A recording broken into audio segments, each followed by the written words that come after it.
Hola, ¿qué tal? ¿Cómo les va? Ay, renombrar.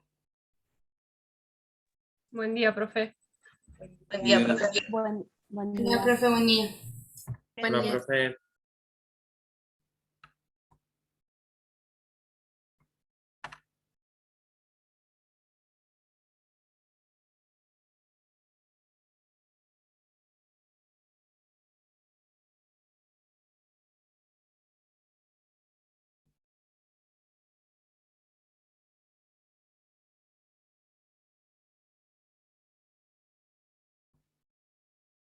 Bueno, ahí veo que vamos entrando todos. Ay, yo escucho re mal con estos auriculares, pero no anda mal el audio. Bueno, les voy comentando. Yo hoy estoy en la oficina donde estoy trabajando. Yo trabajo en un servicio local de protección de derechos del niño.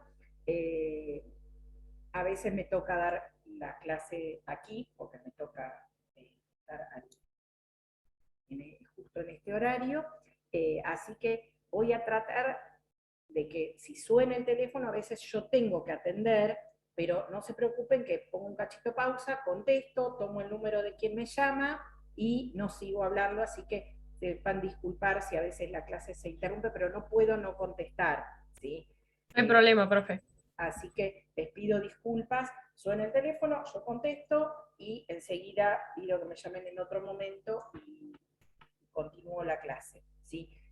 Aviso de antemano porque yo sé que queda feo, uno está en una clase y quien está hablando corte, atiende el teléfono, pero yo justamente en este horario a veces no me queda otra, ¿sí?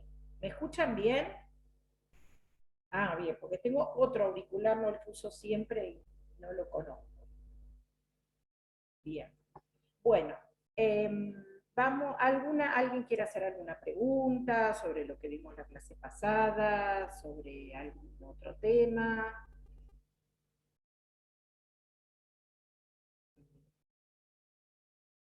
Bueno, lo que se vieron que la clase pasada estuvimos viendo, pudimos empezar a ver el fuero de familia, la organización, yo les conté que íbamos a hablar cuáles son los órganos, vamos a hablar la competencia del fuero de familia y vamos a hablar del procedimiento. Hoy vamos a terminar lo de la clase pasada y vamos a comenzar con el sistema de protección. A ver, no creo que, no lo voy a terminar. Les cuento lo del tema del sistema de protección. Está dividido en dos bolillas, una en esta bolilla 2 y después en la bolilla que le sigue a responsabilidad parental. Lo que vamos a ver en esta, que vamos a tener en cuenta para este primer parcial, yo voy a hacerles como una introducción de lo que es, de por qué hablamos de derechos de infancia, por qué ahora se habla de derechos del niño, ¿sí? Por qué existe esa categoría.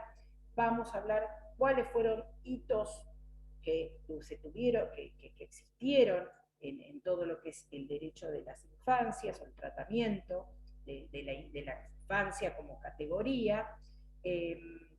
Y para llegar a hablar de la Convención de Derechos del Niño y los principios que tenemos en cuenta. Esa parte es lo que vamos a tener en cuenta para este primer parcial.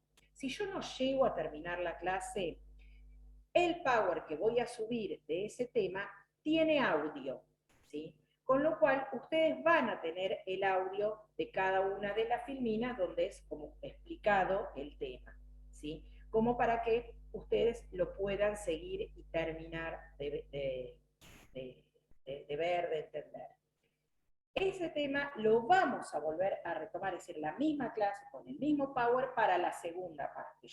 Para la segunda parte, por responsabilidad parental, le van a decir, escuchen la clase que vimos en tal fecha, o miren, escuchen el PowerPoint, ¿sí? Para poder continuar el tema y vamos a ver en esa segunda parte las leyes, específicamente las leyes de protección.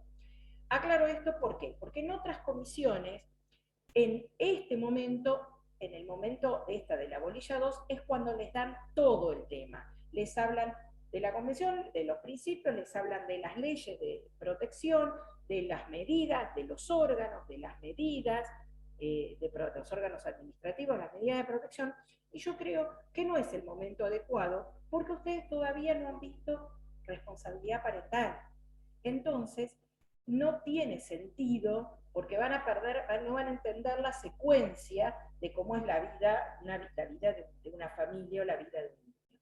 ¿Sí? Entonces, no me parece adecuado, así que yo doy solamente hoy, vemos ahora el tema de la historia de la infancia, de los principios, y después vemos las leyes de protección integral.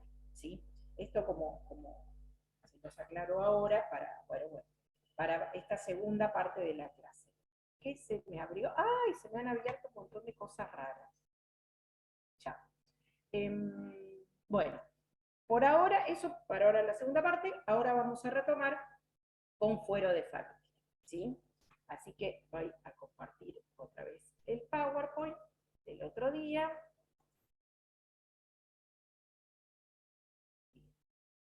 Habíamos llegado hasta acá, como era en el departamento judicial de Mar del Plata, ¿sí?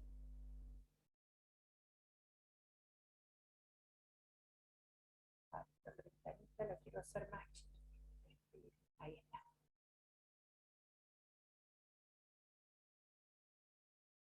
Bien, hasta acá habíamos llegado. Sí, profe. Sí. Bien, bien. Bueno, continuamos entonces. Acá hay un cuadrito más o menos de cómo está organizado internamente cada uno de los juzgados, donde tenemos un juez, secretarios, empleados, como cualquier juzgado, pero la característica del proceso de familia que además tiene consejeros de familia, que hay 2 consejeros de familia por cada juzgado. Y además está el equipo técnico. El equipo técnico es el equipo interdisciplinario, ¿sí? Que también hay uno por cada juzgado, donde hay un médico psiquiatra, un psicólogo y un trabajador social. A veces hay 2, a veces no es que hay uno por, equipos técnicos sí hay uno por cada juzgado, pero esos equipos técnicos a veces están integrados por 2 psicólogos o por 2 o 3 asistentes sociales, ¿sí? No es que cada equipo técnico tiene un solo profesional de estas disciplinas. A veces están integrados por más, pero sí hay un equipo técnico para cada juzgado. Estamos entonces con los órganos. Ahora después vamos a hablar del consejero de familia específicamente, porque vamos a ver por qué yo acá hice 2 flechitas rojas, ¿sí? Porque el juez trabaja junto con su equipo, con el equipo técnico, pero el consejero también pide la colaboración del equipo técnico. Pero ahora después, cuando veamos el funcionamiento, el procedimiento, vamos a poder entender esto. Vamos a la competencia. Acá hemos englobado en forma general los diferentes aspectos, lo que sea de derecho matrimonial, de relaciones paterno-filiales, otras relaciones familiares, es decir, ustedes ven esto y es decir, ay, es el programa de la materia, sí, es más o menos todo el contenido de lo que vemos en esta materia es competencia el fuero de familia. Acá está englobado por áreas, pero esto lo tomamos del Código Procesal. ¿Por qué? Porque el Código Procesal, en el artículo 827, ¿sí? La ley que crea el fuero de familia, ¿se acuerdan cuando yo hablamos la clase pasada, la 11.000, para que me voy para atrás,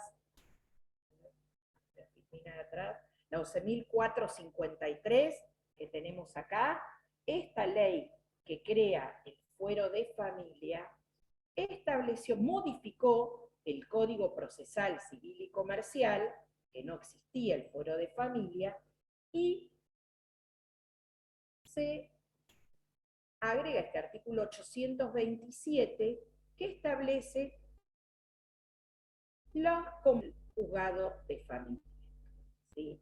Fíjense que este artículo menciona separación personal y divorcio, disolución y liquidación de sociedad conyugal, que son términos que ya ahora no utilizamos. ¿Por qué? Porque a partir de la reforma del Código Civil y Comercial ya no hablamos más de patria potestad, es responsabilidad parental. Pero el Código Procesal no fue modificado todavía, con lo cual tiene terminología antigua.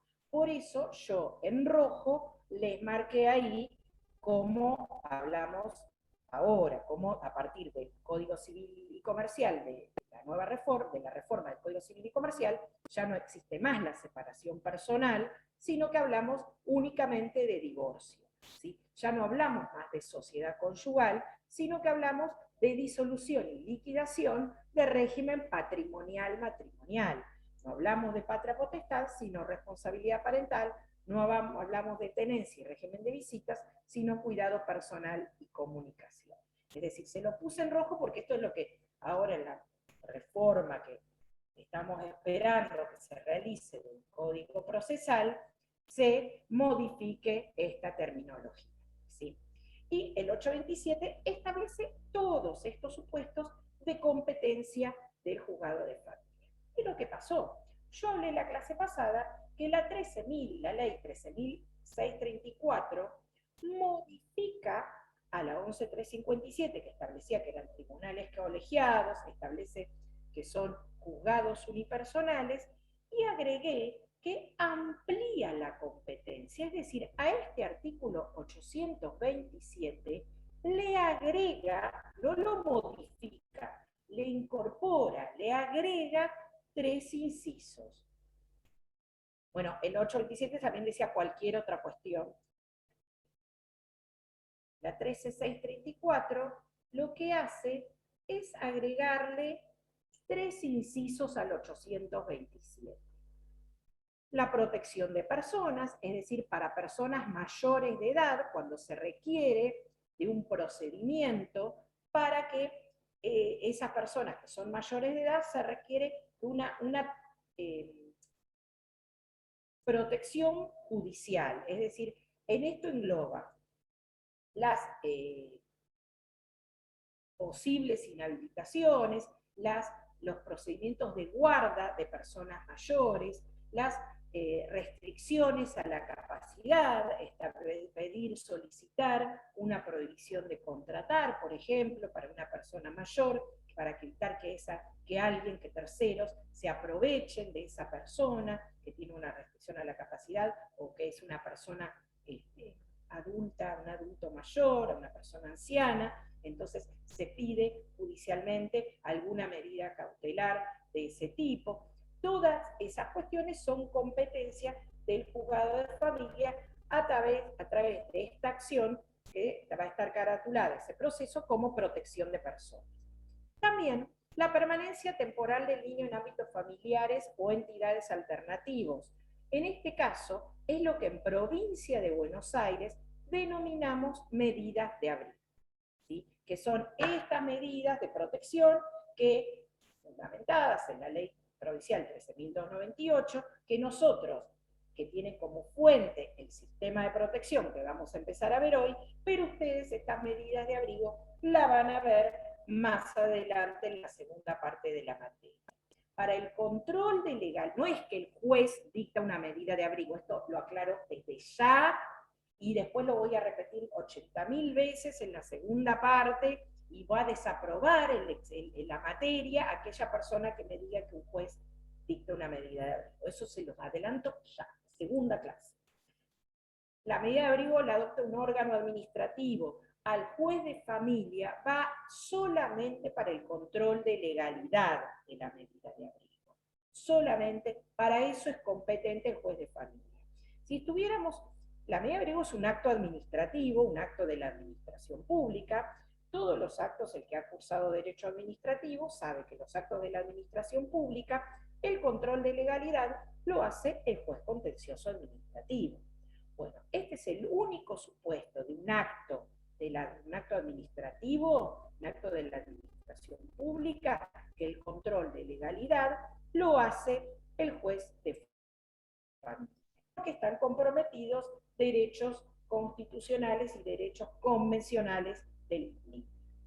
El tercer inciso es la violación a intereses difusos, es decir, las acciones colectivas que tienen que ver con la protección de intereses difusos. Por ejemplo, una acción que se entable, una acción de amparo, que tal vez se entable una escuela, porque en el terreno lindante se ha dispuesto un basural, por ejemplo, o la acción que entable una ONG o un comedor, porque en la vereda enfrente hay una fábrica que desecha residuos a la calle donde transitan los niños. Todas esas acciones colectivas de protección de intereses difusos va a ser competente, porque por más que no tengan relación con el derecho de familia, pero si afectan a intereses de niños, sí va a ser competente el juzgado de familia. Es decir,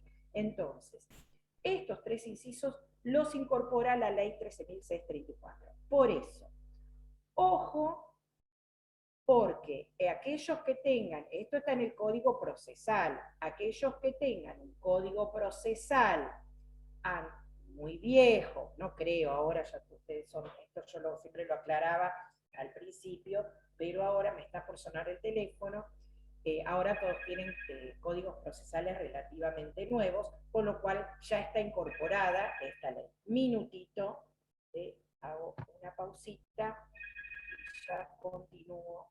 Ay, ¿cómo se me silencio? Sí. Centro de protección.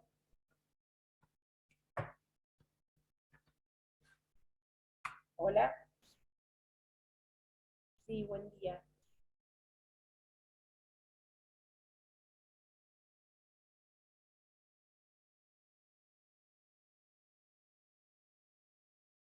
Espera un minutito, por favor. Profe, toque el micrófono.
Ahora sí.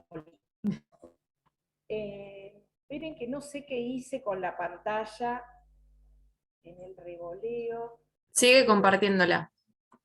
la sigo compartiendo, pero yo no la veo. Es que no sé, Vaya a no la sé dónde. ventana. Esperen un cachito que no sé. Ah, no, el power. Claro, abajo Acá. tiene que estar el power. Voy a dejar de compartir y vuelvo a compartir porque si no se me hace lío. Ahora sí, ahora los veo a todos porque tampoco no veía a todos. Porque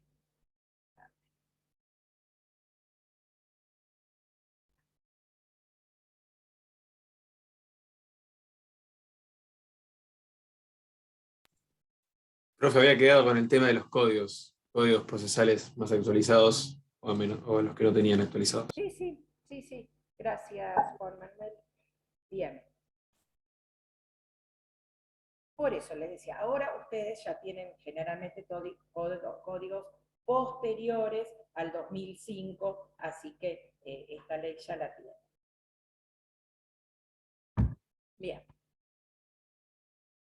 Así que recuerden, a este artículo, al artículo anterior, ay, ¿por qué la Argentina se me pone? Al artículo anterior, 827, y a todas estas supuestos de competencia, le agregan estos tres incisos, ¿sí? Estamos con competencia, entonces, ya vimos los órganos, que de ahora vamos a continuar explicando la función del consejero de familia, y vimos competencia, que son los órganos, competencia, procedimiento, lo que les vamos a preguntar.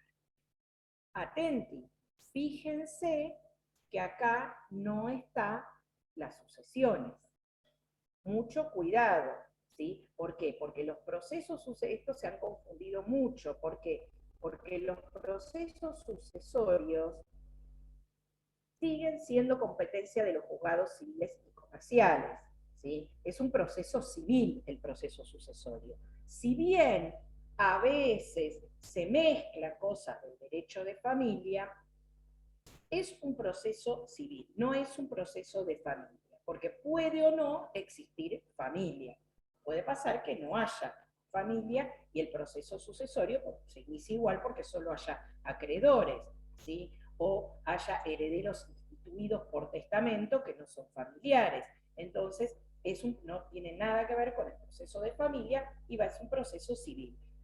Generalmente, en el derecho sucesorio hay cuestiones de familia intercaladas, pero no siempre. Entonces, el proceso sucesorio es civil. Por eso, hace años que bregábamos por la separación de la académica de las materias. La materia familia y sucesiones hace mucho tiempo que debería haber tenido su independencia, ¿sí? No estar juntas. Por eso ahora ustedes están cursando derecho de familia y luego van a cursar derecho sucesorio. ¿Sí están concatenadas? Sí, porque en el derecho sucesorio, cuando hablamos de sucesión intestada, ¿sí? Que es aquella sucesión que no tiene testamento, es aquella en la que heredan los parientes. Entonces, hay que saber derecho de familia y parentesco, y cómo se cuenta el parentesco, para poder entender derecho sucesorio. Por eso es correlativa, porque si no dice, bueno, curso primero derecho sucesorio, después curso familia, no. Necesariamente tengo que saber derecho de familia, también para la disolución, ¿sí? Es decir, la liquidación, ya sea del régimen de comunidad, cuando están casados una pareja con régimen de comunidad, y con el derecho sucesorio cuando se produce el fallecimiento de uno de esos cónyuges. Entonces ahí también juegan en conjunto. Pero va a ser competencia de los juzgados civiles, no de los juzgados de familia. Atenti con eso. Vamos a los procedimientos en sí. ¿Qué causas tramitan en los procesos de familia? Ahí vamos a ver que el proceso de familia, en líneas generales, tiene un proceso sumario, ¿sí? Pero hay algunos procesos dentro del fuero de familia que tienen un régimen especial, un procedimiento especial, ya sea porque el mismo Código Procesal lo ha establecido o porque alguna ley especial también ha establecido que requieren de un proceso especial. ¿Esto qué quiere decir? Que el procedimiento en sí que vamos a ver ahora, del juzgado de familia, de etapa previa, audiencia preliminar, audiencia de vista de causa, es el proceso sumario, ¿sí? Pero hay causas que no vamos a aplicar ese proceso. Vamos a aplicar otro proceso establecido por el mismo Código Procesal o por alguna ley especial. ¿Cuáles son esos procesos? Los alimentos, que están regulados por el 635 al 647 del Código Procesal, ¿sí? Tienen un régimen especial, la determinación de la capacidad, ¿sí? La adopción, existe en provincia de Buenos Aires una ley de procedimiento de adopción para la provincia de Buenos Aires, y las normas también del Código Civil, porque vamos a ver, cuando veamos adopción, que el Código Civil y Comercial tiene normas sobre procedimiento, ¿sí? Nosotros tenemos nuestra ley provincial, que es exactamente una copia de lo que dice el Código Civil, pese a que se sancionó antes. Después explicaremos por qué. Pero tenemos un procedimiento de adopción para la provincia de Buenos Aires. Para la tutela, están las normas procesales para la tutela en el Código Civil. Para las autorizaciones, ya sea para autorización para contraer matrimonio cuando son personas menores de edad, autorizaciones para salir del país, autorizaciones de un cónyuge para disponer de un bien, ¿sí?, sin el consentimiento de él, cuando no tiene el consentimiento del otro, ¿sí?, para autorización que piden los padres para disponer de un bien que es de titularidad del hijo. Todo ese tipo de autorizaciones tienen un procedimiento especial. Cuestiones referidas a la inscripción de nacimiento. Lamentablemente, las inscripciones todavía, hay inscripciones de nacimiento que son judiciales.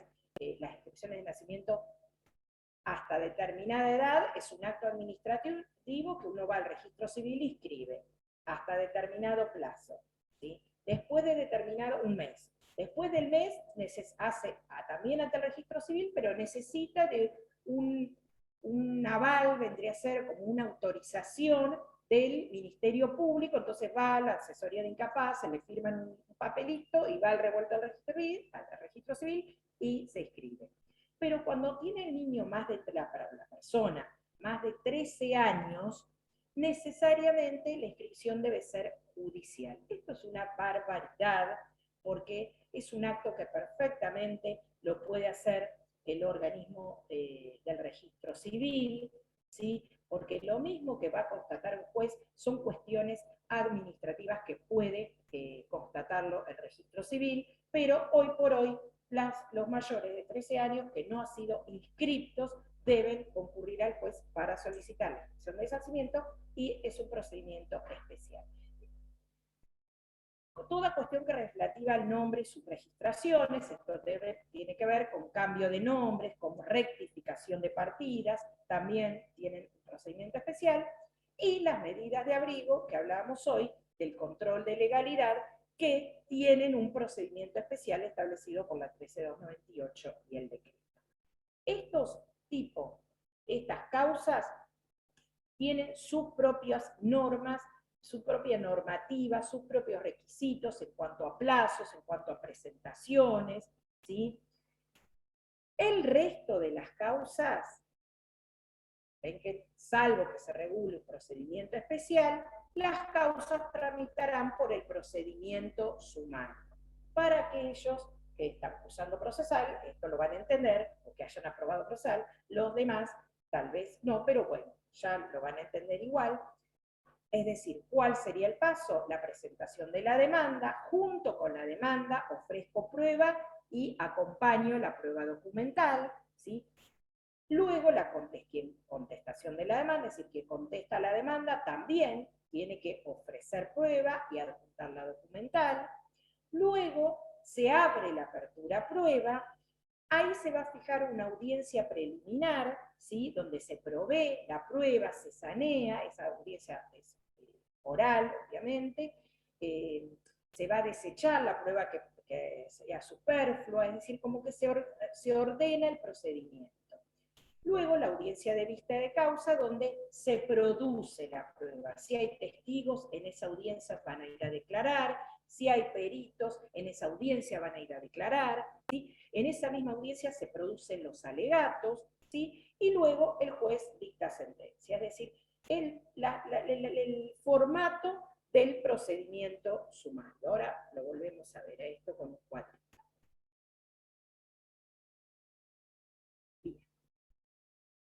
Antes de entrar al procedimiento, el proceso de familia tiene una estructura. ¿Yo qué es lo que hago primero? Yo tengo, como abogado, tengo un cliente que tiene que iniciar alguna cuestión relacionada a familia, entonces elaboro la demanda y ¿a dónde la presento? Ante la Receptoría General de Expedientes. ¿Ven que dice acá RGE es Receptoría General de Expedientes. Lo que presento es la demanda con una solicitud de trámite, que es una planilla, ¿sí?, donde yo ahí informo cuál es el tipo de procedimiento que voy a iniciar, ¿sí?, las partes, ¿sí?, si hay una causa relacionada con ese proceso, en esa solicitud de trámite voy a pedir que sea ante tal juzgado, ¿sí?, que se radique en tal o cual juzgado, porque ya hay intervenciones anteriores, ¿sí? Esa solicitud de trámite con la demanda la presento en la Receptoría General de Expedientes. La Receptoría General de Expedientes va a remitir eso al juzgado, va a sortear, perdón, un juzgado de familia, dijimos que en Mar del Plata hay 6, va a sortear un juzgado. Si yo pedí en la solicitud de trámite que se radique en tal juzgado, obviamente no va a sortear, lo va a mandar directamente. Si no dije nada, va a sortear un juzgado y remite esas actuaciones a ese juzgado. El juzgado va a recibir las actuaciones y va a derivarlo al consejero de familia, ¿sí? Porque ante el consejero de familia es donde se produce la etapa previa, ¿sí? El juez no va a ver la demanda, perdón, claro, el juez ni va a llegar a leer la demanda directamente, de acuerdo a la característica del proceso que sea, si corresponde etapa previa o no, porque en los procesos que está comprometido el orden público no corresponde etapa previa, de estos procesos especiales que vimos hoy no corresponden en la etapa previa, entonces va a remitir, si no encuadra en algunas de estas situaciones, va a pasar esas actuaciones se queda guardada en secretaría la demanda y la solicitud de trámite va al consejero de familia que va a iniciar la etapa previa. Luego, de finalizada la etapa previa, ahora esto lo vemos bien, viene la etapa de conocimiento. Ahí sí, en esa etapa de conocimiento es donde ahí está en auge el proceso sumario, donde la demanda se trae ante el juez, donde se produce la contestación. En la etapa previa, el demandado no conoce la demanda. No se le corrió traslado de la demanda. Se lo va a citar, pero no se le corrió traslado de la demanda en la etapa previa. Recién en la etapa de conocimiento es donde se le corre traslado de la demanda y ahí se empiezan a producir las audiencias. Bien, ven que lo dice, salvo los procesos en los que está comprometido el orden público, el procedimiento de familia tiene 2 etapas. La etapa previa, que es ante el consejero de familia. El consejero de familia lo que va a atender es va a intentar la autocomposición del conflicto. ¿Qué significa la autocomposición del conflicto? Que las propias partes puedan resolver el conflicto. Es decir, él es una instancia de conciliación, ¿sí? No es mediación, ¿eh? La mediación es otra cosa, que es un proceso no adversarial, es decir, no es judicial, es proceso extrajudicial, que también se tiende a la autocomposición del conflicto, pero es un proceso donde el mediador va a facilitar, es un facilitador de la comunicación de las partes, ¿sí? En provincia de Buenos Aires no hay mediación prejudicial obligatoria para los procesos de familia. Va a haber, pero todavía no hay. Va a haber. Sí hay, así como están en los procesos civiles, existe una instancia de mediación prejudicial obligatoria, no la tenemos en el fuero de familia, ¿sí?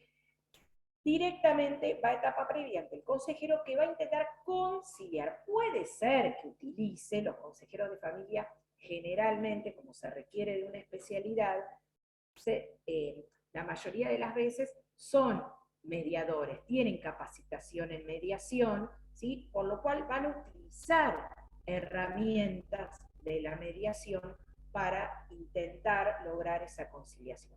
Pero el consejero de familia puede imponer cosas, puede dar directivas, cosa que el mediador no lo puede hacer, ¿sí?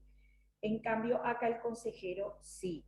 Lo que va a intentar es ante que las propias partes puedan resolver el conflicto utilizando métodos, ¿sí? De resolución, ¿sí? Es decir, desde la negociación colaborativa, desde la mediación, diferentes métodos de resolución pacífica de conflictos va a utilizar el consejero tendiente a esto. Si las partes arriban un acuerdo, ese acuerdo, el consejero lo pasa al juez para que lo homologue y queda finalizado el proceso. Es decir, se cierra esa etapa previa con acuerdo, con la homologación del acuerdo, ¿sí? Que el juez es el que homologar es darle fuerza, ¿sí? La resolución judicial que declara como aprobado vendría a ser ese acuerdo. Y queda finalizada la etapa previa.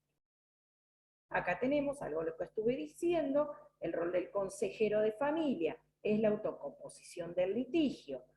¿Cuál es el sentido de su intervención? La escucha individual, ¿sí? Puede citar a las partes individualmente o citarlos todos juntos en una audiencia, eso depende de la situación, depende de las circunstancias.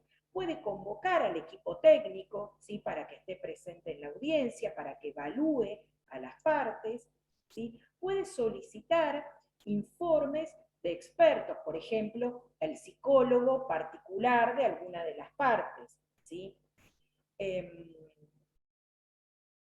Los profesionales de la interdisciplina en ese momento de la audiencia pueden haber citado individualmente a las partes y luego en ese momento brindar el informe, ¿sí? Se va a trabajar el empoderamiento. ¿Qué significa el empoderamiento? El empowerment. El empowerment es tratar de favorecer a la parte más débil. Es decir, si el consejero observa que hay una desigualdad de poderes en la audiencia, lo que va a trabajar, ¿sí? Todo es con herramientas, esto se exige capacitación, ¿no? Para empoderar a esa parte más débil.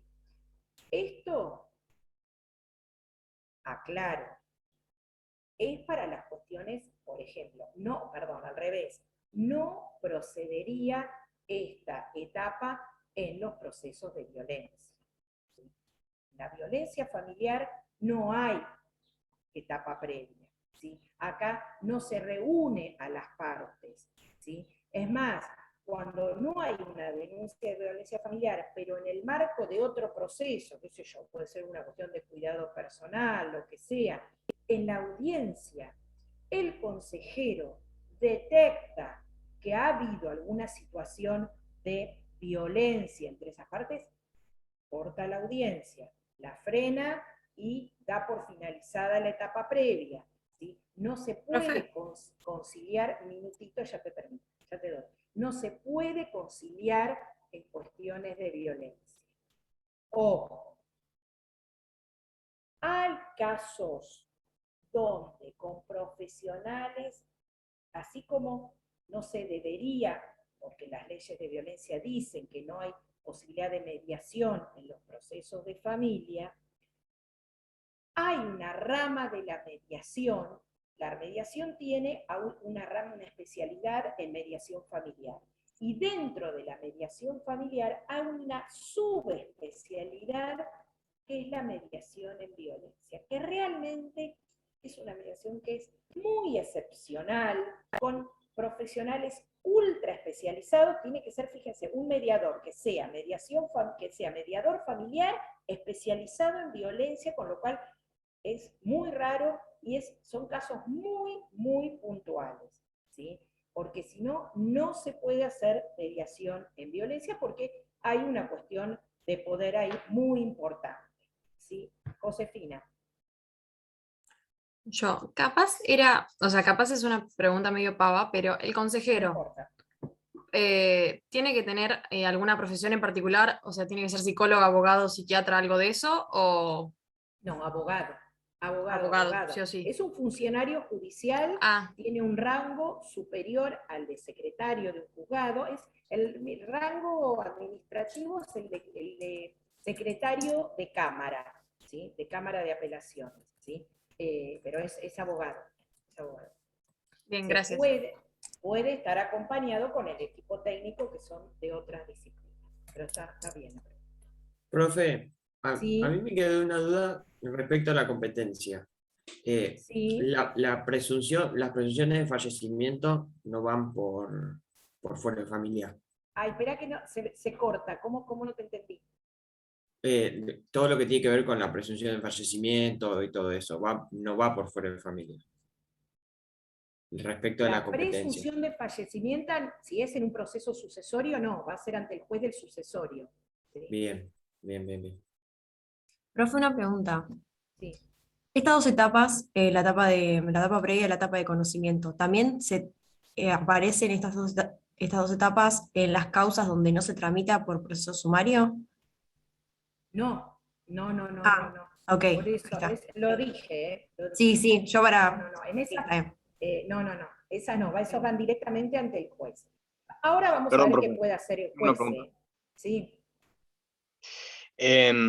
Estas causas de familia son las que están exentas de mediación prejudicial obligatoria, pero las que tramitan ante un No es que proceso están especial exentas, también. perdón, no están exentas, ¿eh? No existe la mediación prejudicial obligatoria en Claro, pero no se familia. habla de autocomposición, que es diferente, Sí, o sea, pero no habría que, al no es lo ofrecerla a la mismo. prueba documental de la demanda, no habría que poner el acta de cierre de mediación, ni, no, al menos hacerlo de No. La autocomposición es una característica, ¿sí?, de los procesos, los procesos no adversariales, que puede ser una negociación colaborativa, puede ser en una mediación, puede ser en una conciliación.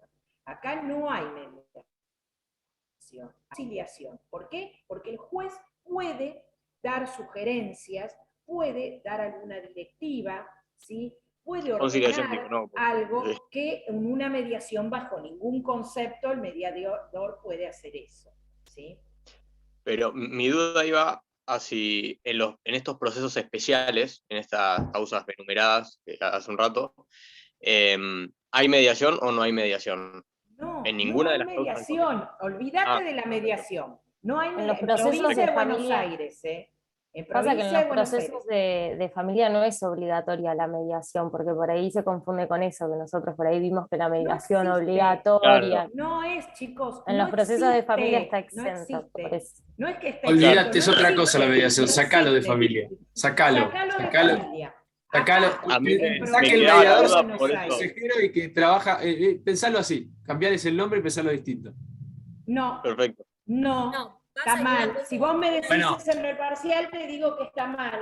no No, es el lo mismo porque no es consejero una no etapa, pero le suple quiere. al mediador. No, es que no suple, no quise decir eso. Quise decir que que se olvide de la figura del mediador cuando se llega a la Receptoría General de Expedientes y tiene que hacer la mediación previa obligatoria y después presentar No cosas, hay.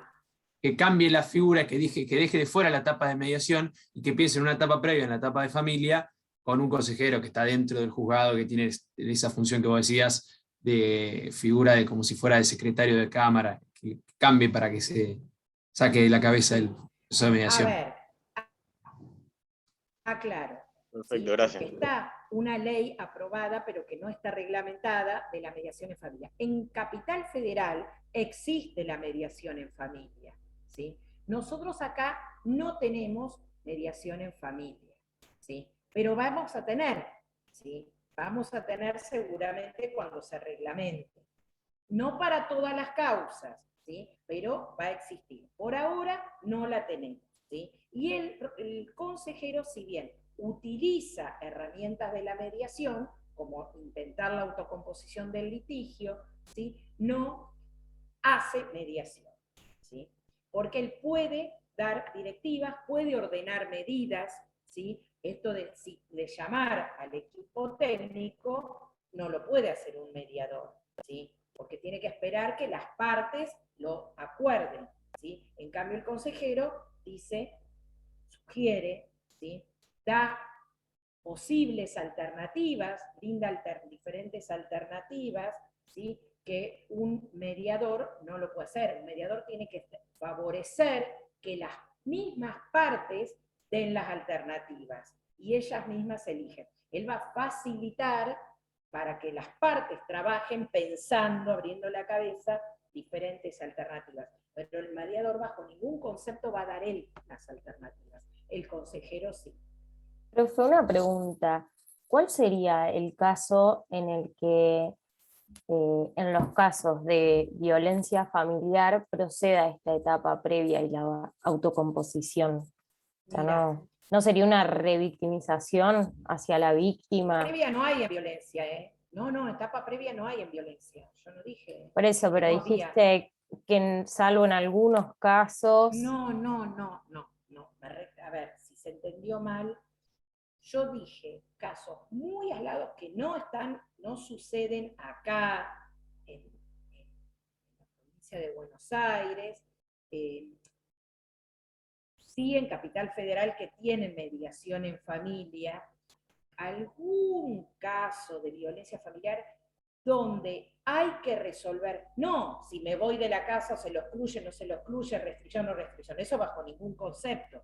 Lo que se puede llegar a trabajar en una instancia de mediación es quién ejerce el cuidado personal de niños, cuando ha habido violencia solo entre adultos, o alguna cuestión de alimentos, ¿sí? En el marco de una situación de violencia. Pero no, casi nunca se hace eso, porque tiene que ser un mediador ultra especializado, muy preparado, sumamente preparado para saber trabajar eso. Pero en Buenos Aires que tenemos la mediación familiar. Nosotros no tenemos mediación familiar, así que menos que menos en violencia, aparte las mismas leyes provinciales de violencia familiar, ustedes van a ver la última bolilla de esta materia, prohíbe la mediación en violencia, ¿sí? En provincia de Buenos Aires, no acá. Yo se lo dije a título informativo. Bien, continuamos. El tiempo de elaboración. A ver, no es una audiencia de etapa previa. Puede ser que con una se resuelva todo, pero pueden ser las audiencias que sean necesarias. Es decir, puede llevar tiempo toda la etapa previa. Puede fijarse una audiencia, fijarse una segunda, una tercera, una cuarta, las que se necesiten, ¿sí? Hasta que alguien, ya sea o de una de las partes, le pide al consejero el cierre de la etapa previa, o el mismo consejero de oficio dice, quiero concluida la etapa previa porque estas personas no se van a poner de acuerdo nunca, entonces se cierra la etapa previa. Es decir, o se llega a un acuerdo, entonces se cierra la etapa previa, se homologa ese acuerdo, o se dice, el consejero dice, basta, hasta acá llegamos, hay imposibilidad de conciliar nada, pongo fin a la etapa previa. Bien. ¿Qué dice acá? Bueno, esto medio lo que veníamos hablando, el tema de la conveniencia de los acuerdos y todo esto que vimos. Bien, acá este cuadrito está bueno porque vaya.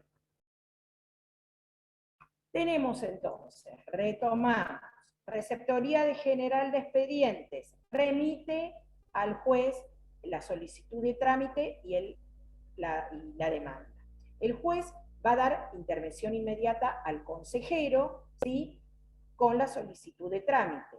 El consejero va a hacer un informe si considera que la etapa previa es inadmisible, por ejemplo, que detectó que había una situación de violencia o que alguna de las partes tiene una capacidad restringida que no puede tomar decisiones. Entonces también va a declarar que no se puede hacer conciliar porque hay una desventaja entre las partes. Entonces declara la etapa previa inadmisible y vuelve ante el juez. O el consejero lo que hace es fija la audiencia, ¿sí? En esa audiencia se intenta la conciliación, ¿sí? Si se llega a un acuerdo, se homologa y se remite al juez para lo que estoy diciendo, para su homologación. Y si en la audiencia no se llega a un acuerdo, se concluye. Y le dice el consejero, le dice al juez, concluida la etapa previa, acá no hay posibilidad de acuerdo. El juez va a analizar esa resolución del consejero de familia y puede considerar que no se trabajó lo suficiente, que algo, tal vez no se llegó a un acuerdo en un aspecto, pero tal vez en otro podría trabajarse un poquito más, que algún aspecto dice, no, acá con el cuidado personal de los hijos no se van a poner de acuerdo nunca, pero podría trabajarse un poquito más el régimen de comunicación. Entonces se lo devuelve al juez, al consejero, y le dice, pues fijen otra audiencia, pero solo para trabajar este aspecto que quedó sin trabajar, por ejemplo.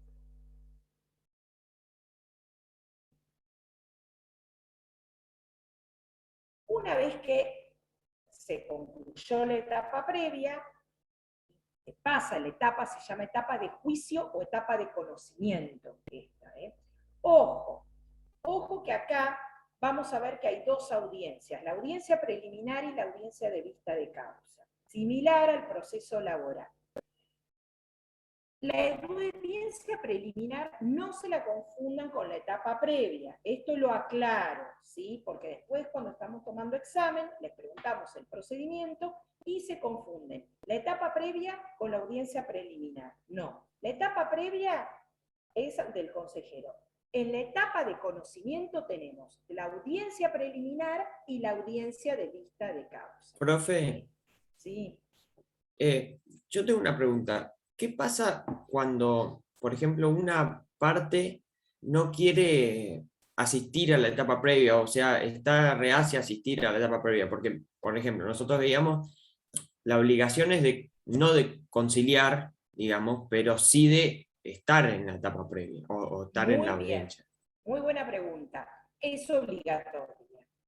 Es obligatoria. Si aunque la parte no quiere, es parte del proceso y es una etapa del proceso. Es como si una parte dijera, ay, yo no quiero producir prueba, yo quiero ir directamente a la audiencia del gato. No, lo lamento. Hay una etapa de apertura a prueba. ¿Sí? Es obligatoria la etapa previa. ¿Qué puede pasar? Hay una audiencia y si la parte, más que la parte, generalmente a veces son los abogados de alguna de las partes, que dicen, no. Con lo cual, ¿qué va a pasar en esa audiencia? La parte va a estar así, empacada, el abogado va a decir, quiero que se concluya la etapa previa, mi patrocinado no tiene voluntad, no quiere conciliar, qué sé yo, que se concluya. El consejero le va a dar bolilla, porque el abogado, aunque presente, o lo diga oralmente y presente un escrito diciendo que pero ya no, va a considerarlo él, es decir, si se cierra o no. ¿Sí? Ahí tiene mucho que ver, lo que digo siempre, la ética del abogado que hace familia. ¿Sí? Si es un abogado que no está acostumbrado a hacer familia, que quiere que su cliente sea ganador porque quiere quedar bien ante el cliente, va a hacer eso, pero el consejero le va a dar bolilla, no, va a considerar resolverlo él. Puede pasar que a veces pasa una audiencia, dos audiencias, tres audiencias, y realmente está estancada la situación, y alguna de las partes quiere continuar, porque también la malicia de algún abogado que quiere dilatar, porque el transcurso del tiempo hace, por ejemplo, en un impedimento de contacto, donde hay un padre que no deja ver al niño con el otro, entonces se dilata. ¿Por qué? Porque cuanto más tiempo pase sin que lo vea, el niño más va a afianzar el vínculo con el otro y menos va a querer, después va a estar más reacio a ver al otro padre. Entonces ese abogado estratégicamente va a decir, vamos a dilatar. Entonces ahí el consejero tiene que también tener la habilidad de decir, no, acá hay una malicia, y decir, bueno, no van a llegar a un acuerdo, cierro la etapa previa y que lo resuelva el juez. ¿Sí? Pero no puedo negarme a la etapa previa. ¿Sí? Bien. Seguimos en la etapa de conocimiento. Entonces, los procesos urgentes o comprometidos del orden público no pasan no van a etapa previa, pasan directamente al proceso de conocimiento. ¿Sí? Cuando las partes no han llegado a un acuerdo, como dijimos hoy, se clausura la etapa previa y se radican las actuaciones ante el juzgado. Acá es donde se ordena el traslado de la demanda. Ustedes me van a decir, porque muchas veces lo preguntan, ¿cómo? Y en la etapa previa, a mí me demandan, me llega una notificación que estoy citado a audiencia y yo no sé de qué demandaron. Sí, en la etapa previa es así. En la etapa previa a vos te va a llegar una notificación que en el marco de tal causa, va a estar caratulado, te citan a una audiencia. En el momento de la audiencia es donde el consejero va a informar.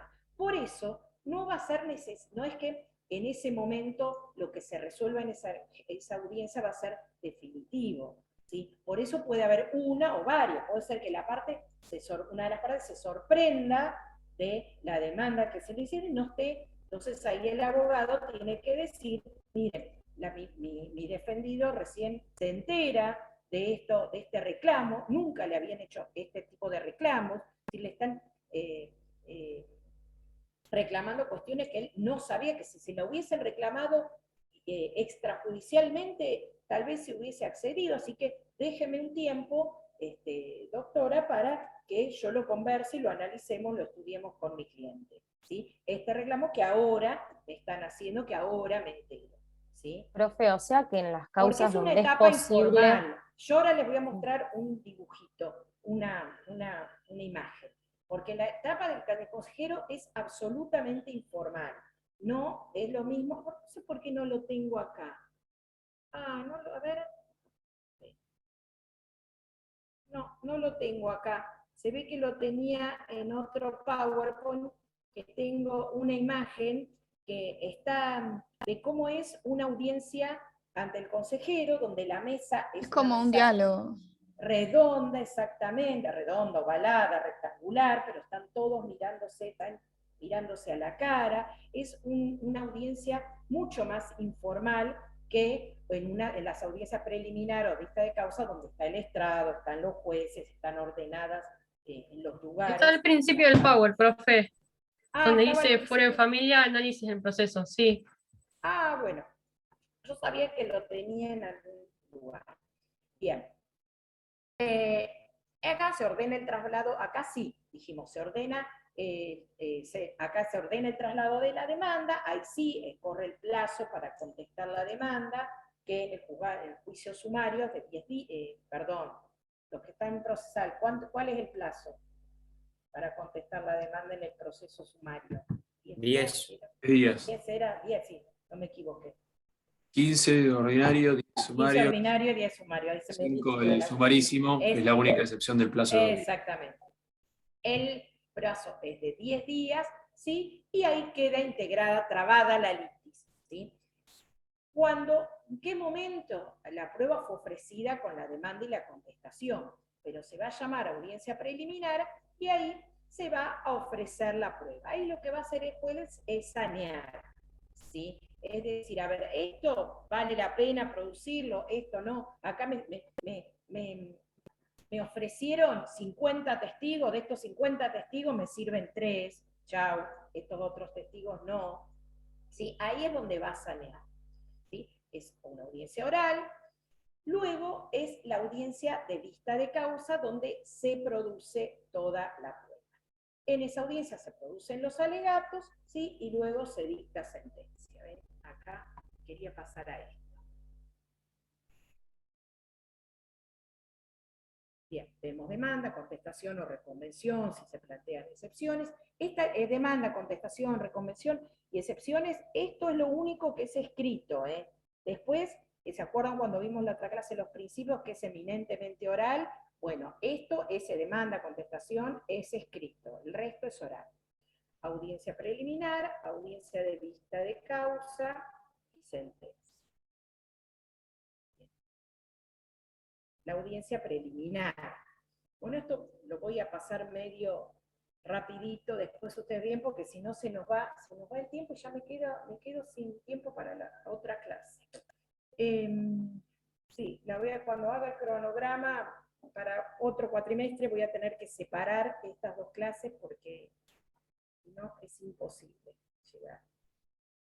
Bien, los fines, la función de la audiencia de la vista de causa, más o menos lo que estábamos diciendo hoy. Fíjense que nosotros tenemos una etapa conciliatoria en la etapa previa, pero en la vista de causa también tenemos una etapa conciliatoria. Es decir, este principio que hablábamos en la primera clase de intentar la conciliación en la clase pasada, está en todo el espíritu del proceso de familia. Siempre, hasta un último momento, se va a intentar conciliar. Es decir, acá el mismo juez también va a intentar conciliar. Es decir, siempre, es como que siempre vamos a intentar que algo se resuelva, ¿sí? Que las cosas se resuelvan sin tener que avanzar tanto.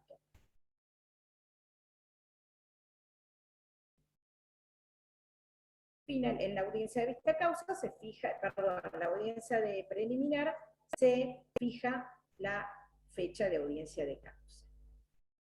Esto lo paso rápido, es qué pasa, esto léanlo después ustedes. ¿Qué pasa si una de las partes se presenta y la otra no? Si no se presenta ninguna, o se presenta una y la otra. Bueno, acá tenemos, ¿ven? No concurre la actora, no concurre la demandada, no concurre la demandada conveniente o ambas partes. Esto se los dejo. Audiencia de vista de causa es el acto central del proceso.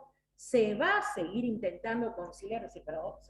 Sí, se va a seguir intentando conciliar. Por eso a veces los abogados que son muy litigantes, muy belicosos, es como que les fastidia todo esto porque ellos quieren que el juez resuelva, ¿sí? A veces yo digo los abogados porque, como digo siempre, particularmente, y no solo a mí, sino en muchos procesos, son muchos más a veces obstaculizantes de una conciliación un abogado que las mismas partes. Minutito.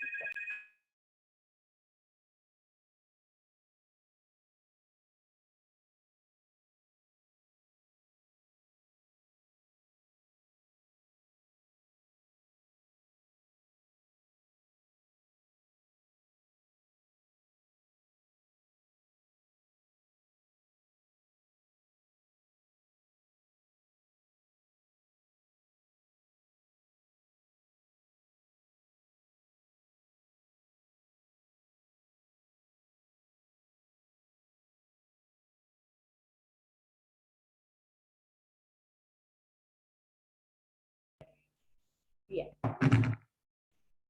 Entonces, pero a veces digo, no solo los abogados a veces hacen familia, quieren conciliar, y las partes son las que están empacadas y dicen, basta, estoy harto de que quieran que, yo quiero que el juez diga, porque nosotros vivimos en un país que dentro de todo Latinoamérica es el menos paternalista no me sale la palabra, ¿cómo es que? Patriarcal, no me salía la palabra. Dentro de toda Latinoamérica es el menos patriarcal, ¿sí? Otros países de Latinoamérica son mucho más, donde la gente, pero también, acá también, la gente quiere que alguien le diga qué hacer, necesita que una autoridad obligue, no a mí, que lo obligue al otro, ¿sí? Pero ese otro también quiere que una autoridad lo obligue, me obligue a mí. Entonces, a veces es muy difícil trabajar con gente que no está dispuesta a ellos mismos, cuando a veces es mejor, porque lo que las partes proponen es lo que es más sostenible en el tiempo, ¿sí? Que lo que te obliga a otro. A veces no queda otra, ¿sí? Y llega un punto en donde el juez dice, esto se hace como yo digo, que generalmente es una solución que no satisface a ninguna de las partes.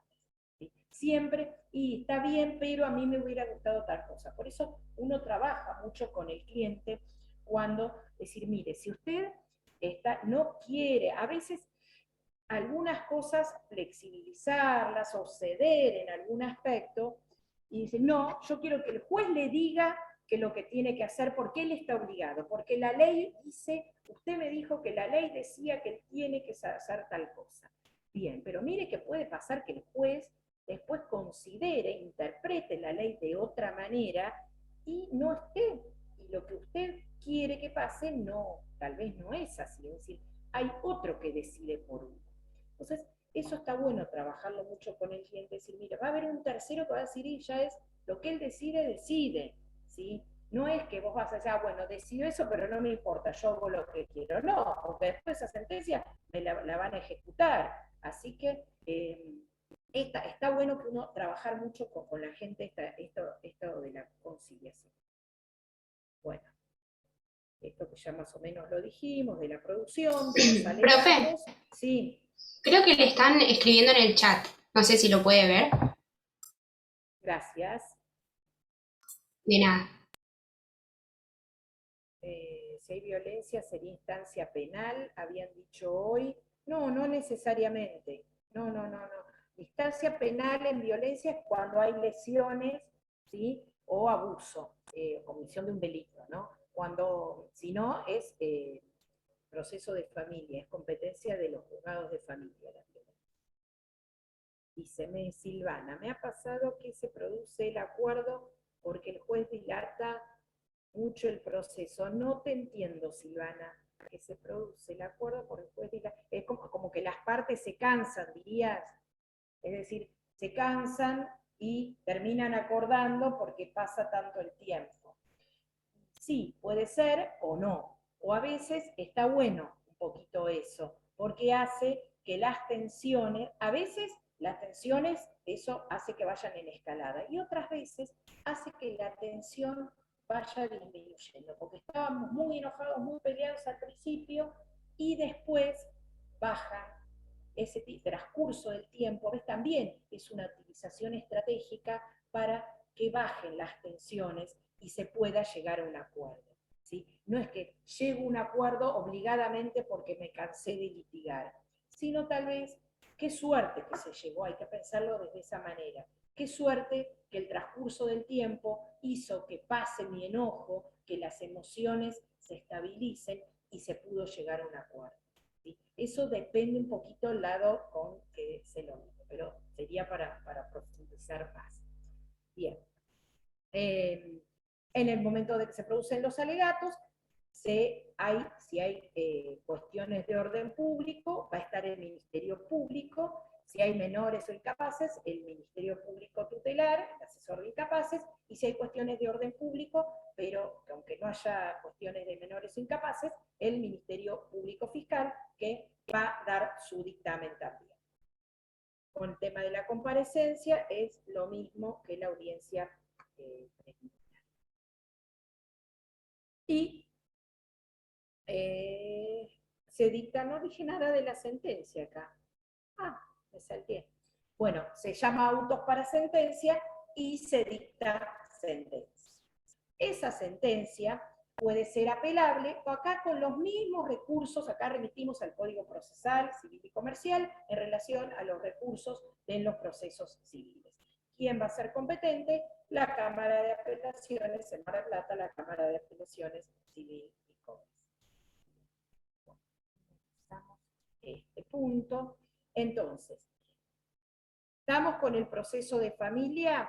¿Sí? Cualquier duda, anótensela, que después me quieran preguntar, cuando vamos a tener seguramente clases de repaso, ¿sí? Así que en la clase de repaso lo podemos volver a ver cuando ya tengan más o menos leído el tema, ¿sí? El tema de procesos de familia lo pueden estudiar de los libros de derecho procesal, ¿sí? No lo van a tener en los manuales, sí van a tener la parte de los principios, pero no van a tener específicamente todas las etapas y todo del fuero de familia, sí tienen los libros de derecho procesal. Yo voy a buscar, porque no sé por qué no está en algún momento, cuando era presencial, yo dejaba en el centro de estudiantes, me acuerdo que dejaba unos apuntes referidos al proceso de familia en la provincia de Buenos Aires. Seguramente en impresiones lo tienen, pero qué sé yo, ahora parece que hace décadas uno fue a la facultad, así que yo no volví más desde el 2019, así que me parece algo, y que uno ahora trabaje con cosas escritas en papel, suena raro, ¿no? Pero en impresiones yo sé que había algo de proceso de familia en la provincia de Buenos Aires, voy a ver si recupero algo y se los puedo digitalizar y subir al campo. ¿Sí? Bueno, ¿qué hora es? Las 11. Breve. Tenemos 15 minutos, porque lo lamento si están cansados, pero la clase es hasta 11:15 y la vamos a aprovechar. Así que voy a compartirles pantalla, por lo menos explicarles el PowerPoint de esta bolilla de sistema de protección. No se asusten por el título del Power, que no vamos a dar. a dar una clase, ay, ¿qué le pasó?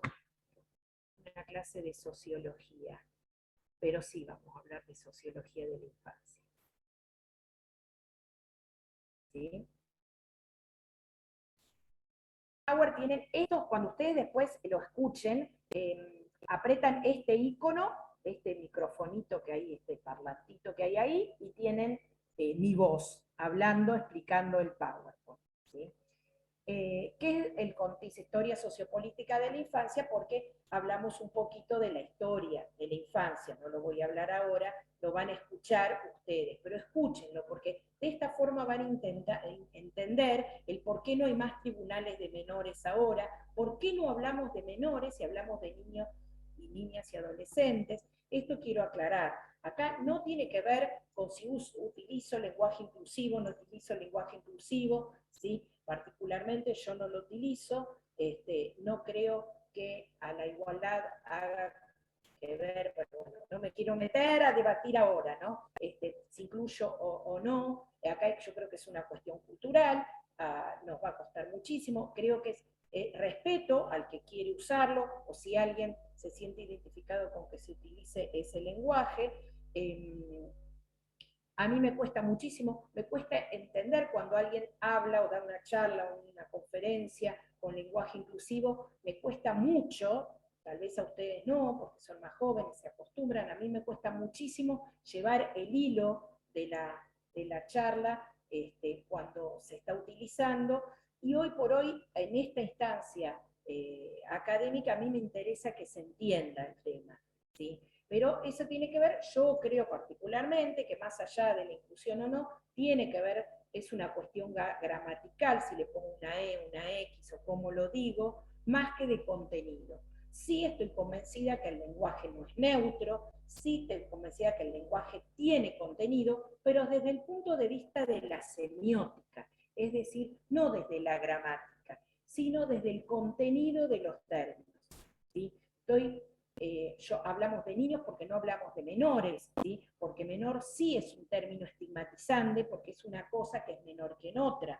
El ejemplo está dado cuando uno no dice, llevo a mis menores al colegio, ¿sí? No llevo a mis niños, llevo a los chicos, llevo a los pibes, llevo a los pendejos al colegio, pero no dice, llevo a mis menores al colegio. En cambio, uno está escuchando una noticia de un hecho ilícito que ha cometido un chico que es el menor de edad, es el menor como sustantivo. Un hecho, no dicen un niño cometió un delito, ¿sí? Es un menor. ¿Por qué? Porque tiene otra connotación, ¿sí? Otra connotación que tiene que ver con lo que de la historia de la infancia, ¿sí? De esa categoría infancia que no tenía leyes, que era una categoría que no existía en un primer momento, sino que luego, a partir de la Edad Media, empezó a considerarse la infancia como categoría cuando apareció la escuela, ¿sí? Y luego, pero tampoco había leyes para esa infancia. Se empezaron a dictar leyes cuando esa infancia estaba en una situación irregular, porque estaba abandonada o porque eran delincuentes. Entonces todas las leyes del modelo positivista eran para menores. ¿Y quiénes eran menores? No las personas, todas las personas menores de edad.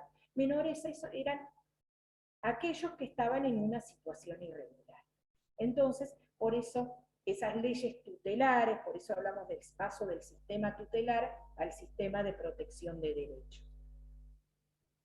Bien, el contenido, contenido histórico, hablamos de la Convención de Derechos del Niño, los principios rectores, que esto yo no sé, pero bueno, ustedes escúchenlo, les pido por favor, escuchen el PowerPoint, porque vamos a hablar todo el tiempo de los principios. Todo el tiempo tiene relevancia, pero sobre todo, después lo vamos a ver, esta clase la voy a volver a dar en la segunda parte, pero necesitamos que sí sepan los principios. ¿Qué significa la autonomía progresiva? Cuando hablamos de derecho matrimonial, hablamos de autonomía progresiva, así que traten de, si pueden, escucharlo, porque ya no llegamos a hablarlo hoy. Bueno, etapas históricas, ven, civilizaciones más antiguas, no se consideraba la infancia, se empezó a considerar en la Edad Media, luego la época de las guerras, dieron origen a tantos chicos, a tanta infancia en situación de abandono, las leyes positivistas que se regulaban cuestiones referidas a aquellos chicos que estaban en una situación irregular. Y luego, un hito del paradigma de los derechos. Estas imágenes, bueno, estas publicaciones de Joy de Maus son publicaciones que hablan de la historia de la infancia. Este autor, este sociólogo, Philippe Ariès, también habla de la familia medieval a la familia moderna. Bueno, les dejo los links ahí. Fíjense los cuadros de la época, por qué antiguamente no se consideraba la infancia. Fíjense que no había niños en las pinturas antiguas, eran personas chiquititas vestidas con ropas de adultos, realizando actividades de adultos, ¿sí? Porque la infancia no se consideraba como categoría. En la Edad Media se la empieza a considerar con la aparición de la escuela. Ven acá todos ordenaditos, los chicos. La escuela, esto no es Edad Media, esto es mucho más actual, esta foto que puse ahí, pero me gustó porque estaban todos bien sentaditos, protegidos. Pero había chicos que no iban a la escuela, que andaban por ahí, de vagancia. Y ahí donde el modelo positivista es el que empieza a crear los orfanatos, los correccionales, ¿sí? Donde para poder, así como, esto viene, ¿se acuerdan en Derecho Penal cuando estudiábamos a Lombroso? ¿Sí? El Lombroso, el positivista, el hombre delincuente, con las características, bueno, Lombroso con relación a la salud mental, también él decía que a las personas que eran dementes, había que protegerlas, ¿sí? De ellos mismos protegerlos de ellos mismos y proteger a la sociedad.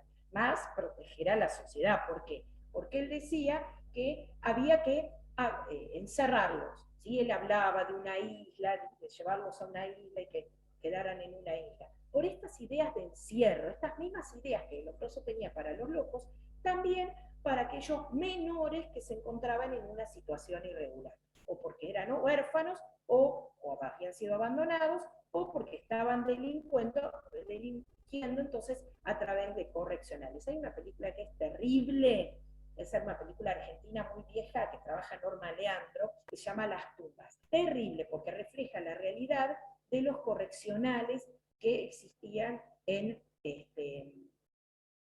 nuestro país, ¿no? Estas instituciones. Es terrible, es muy fuerte. Un hito, el primer tribunal de menores, bueno, después escuchen el audio en Illinois, en Estados Unidos, pero resalto algunas cuestiones. Ahí fíjense que está en negrita, un juez como buen padre de familia. ¿Por qué? Porque el juez era un juez lego, es decir, no era abogado, porque solo se exigía que ese juez fuera un buen padre de familia, porque ¿quién mejor que un padre de familia sabe lo que es mejor para un chico? Entonces, esa función del juez como padre de familia era omnímoda, es decir, era absolutamente discrecional, era como existía Dios, Jesús y el juez de menores. Si tenía un poder absoluto, no estaba limitado por ninguna otra figura, ni de ministerio público, ni fiscales, nada, porque era el juez el que, ¿cómo no va a saber si es un buen padre de familia, qué es lo mejor para un chico? Y esto lo resaltamos, que parece algo de 1899, porque ese criterio se mantuvo hasta no hace muy poco, hasta hace 15 años teníamos este criterio en nuestro país, con las leyes tutelares que teníamos. ¿Qué pasó en Argentina? Ley Agote, la ley 10.903, que fue llamada la ley de patronato de menores. Patronato de menores era ejercido por el juez de menores, coadyuvaba con el asesor de menores o consejos del menor, secretaría menor y la familia, cada gobierno le cambiaba el nombre, pero todos esos organismos configuraban el patronato de menores. Cuando uno escuchaba que decía un chico quedaba a disposición del juez de menores, era justamente que ese juez de menores tenía el patronato sobre ese chico. Quería decir que significaba, era como si fuese la patria potestad sobre ese chico, es decir, no de los padres, no decidían los padres, sino decidía el juez de menores. Estas leyes muy tutelares del modelo de situación irregular, ¿sí? Leyes positivistas. En provincia de Buenos Aires tuvimos el decreto ley 10.067, ¿sí? Que rige hasta el 2005-2007, que se sancionan las leyes de protección integral, que establecía el procedimiento de menores en la provincia de Buenos Aires. Estas leyes eran de este contenido positivista, médico-biologista me refiero a patología, ¿no? Es decir, es el problema individual del chico por sus características. Y acá este procedimiento establecía que este poder omnímono y discrecional del juez de menores de Illinois se mantenía hasta ese momento. No había fiscales, no había defensores. Este juez de menores tenía competencia no solo penal, cuando un chico cometía delitos, sino también cuando un chico era víctima de un delito, y competencia asistencial, ¿sí? Cuando un chico te pisaba una bicicleta o lo habían operado y había una mala praxis médica, tenía competencia también el juez de menores en relación a ese chico. Es decir, se le abrió una causa a ese chico. Era terrible, porque ¿qué pasaba? Eso después uno lo veía en la realidad, escuchaba en las noticias que se había detenido a un menor, y 7 causas ante el juez de menores tenía ese chico, qué sé yo. Y entonces, ¿qué pasaba? Seguro, de esas 7 causas, ponele que alguna o dos sean por infringir la ley, pero seguramente el resto de las causas eran por cuestiones asistenciales. O porque cuando nació la madre era menor de edad, entonces para salir del hospital necesitaba la autorización del juez de menores, entonces se le abrió una causa a la madre y una causa al niño también. O porque no lo había llevado a los controles médicos, entonces por una cuestión de control social de las situaciones de pobreza, porque no te pasa a alguien de clase media o alta, no lo llevas a controles, nadie te está tocando la puerta. En cambio, en las clases vulnerables, en las clases pobres, sí, por una cuestión de control social. Entonces, no lo había llevado a los controles, la salita de salud le informaba al juez de menores, causa. Bueno, después dejaba de ir a la escuela, desertor, ¿sí? O ausentismo, en la escuela presentaba informe al juez de menores, otra causa. Bueno, así. Eso era una realidad que se mantuvo hasta el 2005-2007, donde desaparece la figura de menores, se crean los jueces de responsabilidad penal juvenil y jueces de garantías del joven, y solamente intervienen cuando un chico comete delitos. Y no por cuestiones penales, sino competencia asistencial, que pasa a otro ámbito, que es al ámbito administrativo. Bien. Otro hito importante fue la Convención de Derechos del Niño. Esto ustedes los que han cursado derechos humanos, los que la dan la libre medio lo tocan un poquito de refilón, nada más. Los que han cursado a veces la tratan un poquito mejor. En el año 89 se aprueba en Naciones Unidas la Convención de Derechos del Niño, Tratado de Derechos Humanos. Yo acá hago un impasse, después escúchenlo, porque ahora ya no tenemos 5 minutos. Esto, porque les explico, o porque a veces no se lo explica a nadie, cómo se gesta un tratado internacional. Porque hablamos de que convención es un hard law, derecho duro, los estados están obligados, ¿sí? Que a diferencia de una declaración que es soft law, donde los estados no están obligados, ¿sí? Esto después escuchen el audio, los pasos de la aprobación en Naciones Unidas, la ratificación por los estados partes, la incorporación al derecho interno y luego la adecuación de la legislación interna. Esto es importante porque los estados, si un estado firma no solo aprueba parte de Naciones Unidas, es Argentina, aprueba la convención, sino que después la ratifica, y en nuestro país, que se incorporó al derecho interno a través de la Constitución Nacional, si no adecuás la legislación interna, es una falta muy grave y es pasible de sanciones, ¿sí? El país es sancionado,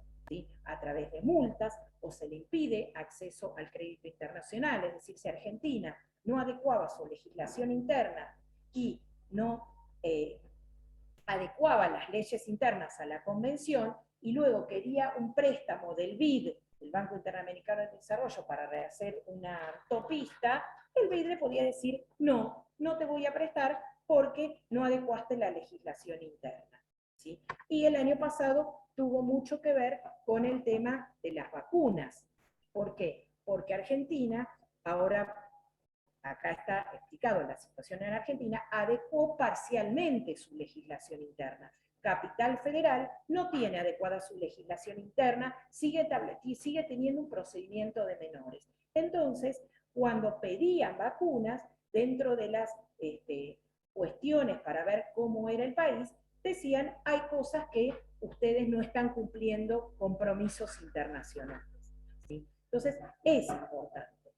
Argentina, bueno, fue ratificada, después escuchen el PowerPoint, las reservas que hizo Argentina en relación a la edad, conflictos armados, entre adopción internacional y salud reproductiva, ¿sí? Uno puede, como país, ratificar la convención, pero hacer determinadas reservas. Reservas que no pueden alterar el espíritu de ser un tratado de derechos humanos. No puedo decir, bueno, yo hago reserva de que en mi país no hay pena de muerte. No, porque es un tratado de derechos humanos. Yo puedo hacer una reserva, decir, bueno, en mi país la convención dice que los niños a partir de los 15 años recién pueden intervenir en conflictos armados. Argentina dice, no, momentito, acá recién a partir de los 18, ¿sí? Entonces, sí puede hacer ese tipo de reservas, pero no reservas que alteren el espíritu. Bueno, con la reforma constitucional es incorporado al bloque federal de constitucionalidad del 75 inciso 22, por lo tanto la convención es parte de la Constitución, está en la cúspide de la pirámide. En el 2005, de la parte de la adecuación, la ley se deroga, la ley 26061, que es la ley de protección integral, deroga a la ley Agote, ¿sí? Y tenemos una ley de protección integral nacional. Provincia de Buenos Aires, tenemos una ley local, que es la ley 13298, que deroga este decreto que hablamos recién, del decreto de procedimiento de menores en la provincia de Buenos Aires, es derogado por la ley 13298 y luego la 13634, que hoy hablamos de competencia, que es la ley del fuero. Bueno, la parte penal de menores, penal juvenil, perdón, deroga al procedimiento de menores. Esto en provincia de Buenos Aires. En la mayoría de las provincias tienen leyes de protección integral, hay 3 o 4 provincias que no, pero las provincias que no tienen su propia ley de protección integral aplican la ley nacional. Nosotros, en relación a la ley nacional, vamos a ver qué es lo que vamos a tener en cuenta. El artículo 3, que es de interés superior del niño, que nos da la pauta de interpretación, y el artículo 27, que es el de abogado del niño. Ay, tenemos también, hoy tenía también incluido lo de abogado del niño. Bueno, digo que es una ley incompleta, adecuación incompleta, porque en Capital Federal, la ley 22278, que regula el procedimiento a menores, ¿por qué no se puede modificar? Porque es la ley que establece la edad de imputabilidad. Entonces, cada vez que se pone en debate la modificación de la ley, se arma el debate público si bajamos la edad, si subimos la edad, y queda trabada y nunca puede ser reformada. Bien, yo dejo acá, les pido que escuchen el Power. Acá lo que les hablo, para que ustedes entiendan la convención no como una estructura de un librito que con artículos grandes que me tengo que saber, sino para que puedan entender la estructura. Lo que me interesa a mí no son todos los derechos que enumera la convención, sino esta parte. El preámbulo y los principios. ¿Sí? Acá Profe. tienen, sí, los principios después. Sí. Perdón. Sí, No, siga. No, tengo que terminar la clase, lamentablemente, así que... No, era para decirle que el Power no está en la plataforma. No, está, pero no lo está oculto. Ah, lo tengo que perdón. habilitar. Perdón. Esta lectura obligatoria que dice acá, si quieren, googléanla y búsquenla. Pero ahora en todos los manuales, esto era cuando antes no teníamos manuales, antes de la reforma del código. Y ahora estos principios están desarrollados tanto en el de Herrera, en el de Chechil, en el de Solari, están ampliamente desarrollados, ¿sí? Les vuelvo a repetir, el libro de Solari tiene un capítulo entero dedicado a derechos del niño, ¿sí? Así que yo voy a ver si se los puedo Creo que lo tenía, que lo había cargado en algún momento en el campo. Voy a ver, si no lo cargué, voy a ver si se los cargo ese capítulo. Bueno, dejo de compartir pantalla. Les pido que lo escuchen, ¿sí? Al Power, y son muy importantes estos principios, ¿sí? Tendremos que terminar la clase. Les debo subir la clase de la doctora Sinagra, que ya debe estar en el canal de YouTube, y la mía, pero bueno, no tuve tiempito. Hoy se los prometo, se la subo al campus, ¿sí? Así que, bueno, finalizamos por el día de hoy. Recién subieron su clase al grupo de WhatsApp, así que ya está en YouTube. Ah, buenísimo. Yo después se la subo igual al campus, por así queda todo ordenadito, prolijito, todas las clases. Así que gracias. Bueno. Gracias, chicos. profe. Gracias, profe. Gracias, profe. Gracias, profe. Nos vemos. Profe. Hasta la semana que viene. Hasta luego. Chao, chao.